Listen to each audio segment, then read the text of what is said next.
você tem uma sociedade conservadora, preconceituosa, e a empresa precisa atingir o objetivo econômico dela, que é vender o carro, e ela tem que tomar um risco para poder ir contra, talvez, uma sociedade que é homofóbica, abraçando algumas pautas. Você enxerga dessa forma? Eu divido em dois, eu acho, meu raciocínio. Primeiro, a gente tem que trabalhar internamente nas empresas para diminuir essas diferenças. Então, a nossa empresa tem um programa de diversidade já há 3 anos e a gente tenta trabalhar para diminuir. Tem que ter mais mulher em comando, tem que ter mais preto em comando, tem que ter né, a representatividade da nossa população na nossa companhia, porque assim a companhia é mais competitiva, inclusive. Já está mais do que provado. Perfeito. Que se você não tem... Tem um caso clássico, né, de um dispenser de sabonete que não funciona para mão preta. Né, o preto põe a mão porque a mão dele é mais escura e aí o dispenser, o sensor, não lê. Por que isso aconteceu? Porque, obviamente, não tinha preto fazendo o teste. É natural. Estou dando um exemplo bobo.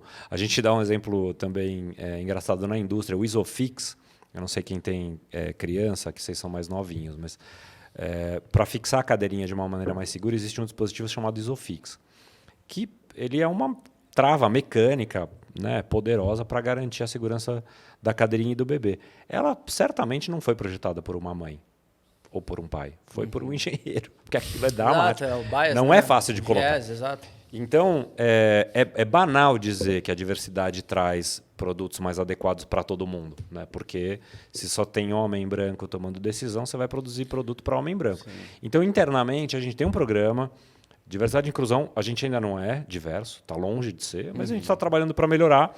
Eu sou, inclusive, parte, a gente tem 4 verticais de trabalho, né? Raça e etnia, LGBTQIA+, PCD e mulheres.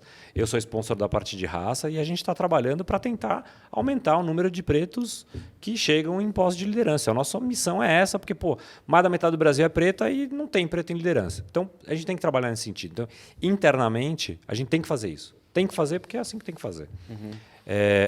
Como a gente se coloca para fora, eu acredito, enquanto, não vou dizer que eu sou publicitário, mas parte do meu papel passa por aí, a gente tem que minimamente normalizar o que deveria ser normal. Deveria ser normal preto, mulher, gay, PCD, em propaganda de carro, do que quer que seja. Deveria ser normal. Então, devagarinho, a gente tem tentado... Cara, porque fazer isso. Eu fiquei impressionado com a reação em cadeia que teve essa campanha. E eu não sei se o engajamento... Eu não sei qual foi o output dessa campanha, mas eu já tinha visto repercussão, por exemplo, na indústria de beleza. Né? O Boticário foi um precursor aí em campanhas para essa população. Mas nessa campanha, cara, da Polo... Teve uma reação conservadora em cima disso aí, que eu fiquei assim... Falei, mas eu acho, assim, o mundo está polarizado demais. Né? Então, tudo ganha proporções gigantescas que depois também caem muito rapidamente. Mas se você for olhar para, recentemente, a eleição na França, entre a Le Pen e o Macron, a Le Pen ela é de extrema direita. A Inglaterra saiu da Comunidade Europeia. Estados Unidos teve Trump contra... Então... O mundo todo está muito polarizado. E todos os assuntos que a gente toca hoje virou Corinthians e Palmeiras. Né? Você não pode falar de nada que, se você assumir o papel esse aqui é comunista, não, esse aqui é fascista. Tem tanta coisa no meio entre o fascista e o comunista, tanta coisa, aliás, quase ninguém é fascista ou comunista hoje em dia. Exato. Né? A coisa está no meio. Tem um livro do Adam Grant, que é Pense de Novo, e ele fala muito sobre... o quanto a gente hoje ficou superficial. É muito difícil você ter um papo construtivo e profundo com alguém sem virar uma briga, saca? E a gente tá superficial, acho que a gente tem que conversar mais sobre as coisas. Eu acho que é o fim do mundo a gente querer ditar se a pessoa pode ou não sair de mão dada com pessoas do mesmo sexo ou não. Qual é o problema? Eu acho que temos que normalizar, assim, entendeu? Então, eu acredito que parte do nosso papel, insisto, né, para voltar à minha resposta anterior, são essas duas frentes. Uma, trabalhar internamente nas nossas empresas, nós que somos líderes de empresas importantes e globais, para que essas empresas cada vez mais sejam representativas da população local, global, porque isso, primeiro, é justo, segundo, deixa a tua empresa mais competitiva. E do lado do meu trabalho de dia a dia de comunicador, é normalizar o que é normal, né? O que é normal, e ponto. O que você trouxe é bem importante, porque no final do dia, cara, o que está rolando nessa polarização é que as pessoas elas ficam falando para as mesmas Dentro bolhas, da própria né? bolha, dentro do próprio... E parece que umas concordam com as outras, e tá tudo bem, porque todo mundo concorda comigo, então eu tô certo. Então, esse mundo ele tá meio estranho, ele tá meio Mas difícil de tatear. O ser humano é um bicho engraçado, né? A gente trabalha, nós como seres humanos temos o tal do viés da confirmação, né? A gente gosta de ler aquilo que fala o que a gente gosta de ouvir, e o contrário do que você pensa sempre choca. Então você precisa ter uma abertura de coração grande também para aprender. Nem todo mundo tá afim, enfim, sei lá. Não, mas assim, o viés de confirmação é perfeito, ele é do ser humano, mas eu entendo que, até pelo motivo de hoje você ter tecnologias, por exemplo, algoritmos, que monitoram a jornada do consumidor justamente para entregar um melhor produto para ele, promove consumidores com opiniões sólidas. Mas tem problemas com isso, que é o próprio viés da confirmação inclusive. Então vamos lá.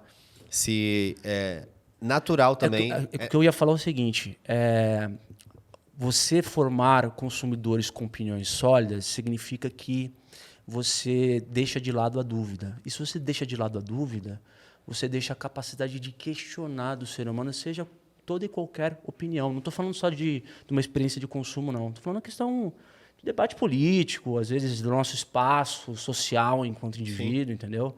Então é só essa provocação. Não, o que eu entendo que é um risco ético, até que é o do viés que a gente tem que entender com as marcas, como que isso vai funcionar no futuro, é o seguinte: existe um fator natural que serve para pretos e para brancos e para pardos e para todo mundo, que é natural você ter um viés de confirmação de você dar mais retenção natural ao olhar, por exemplo, o tempo que você tem de retenção com semelhantes.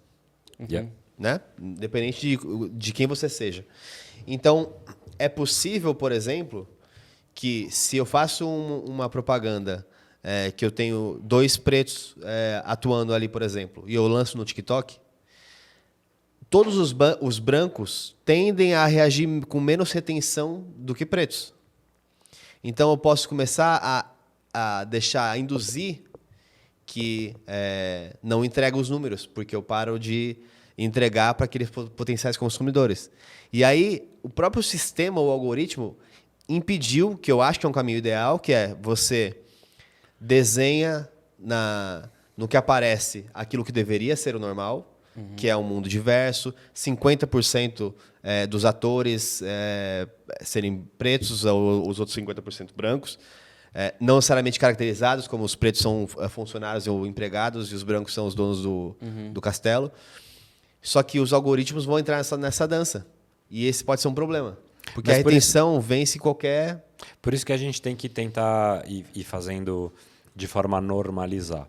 E talvez você começar com 2 pretos retintos seja um passo que pode atrapalhar o algoritmo, ou não, porque eu também posso entregar isso para preto, entregar branco para branco, então o algoritmo também pode conseguir fazer isso, mas de maneira geral, quando você não tem essa possibilidade de segmentação, cada vez mais a gente tem que normalizar. A gente tem tentado fazer isso, eu acho que podemos ser, inclusive aqui, né, autocriticamente, ser mais ousados, mas você vê as últimas campanhas de Fiat, de Jeep, de Peugeot, de Citroën, tem mulher dirigindo, tem preto na história, tem PCD, a gente tenta ir trazendo esse tipo de de novo, né? Atitude para tentar diversidade para tentar Claro. normalizar e cada vez mais a gente se sentir os brancos, né? Entenderem aquilo como também normal. Enfim, é uma É a batalha de dimensão longo da prazo. empresa como um papel social, né? Você provocar um ambiente. Mas é também para o negócio, assim. A gente já fez no passado testes